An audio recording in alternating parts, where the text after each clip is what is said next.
Societies don't grow on celebration. Societies grow on introspection, on hard work, on perseverance, on critical thinking. Societies transform through deliberate labor, intellectual labor and practical labor.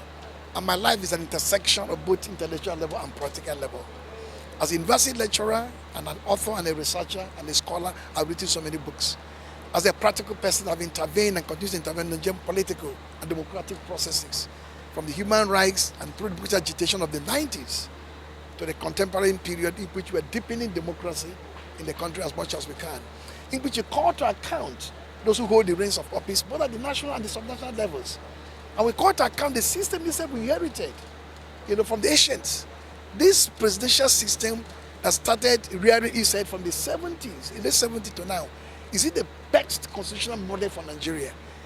Contested elections, are they the ingredients around which you can build a great nation?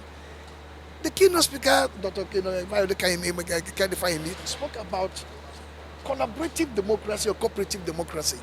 How do you annex the energies of diverse groups of political interests and ideologies or pseudo-ideologies to build a common will? But if you have the facts by the goalpost, you win election even with 2% of the vote.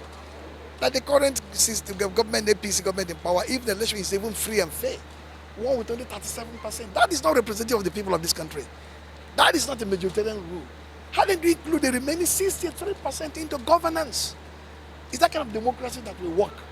So Nigerian scholars should not abdicate thought to the political class alone.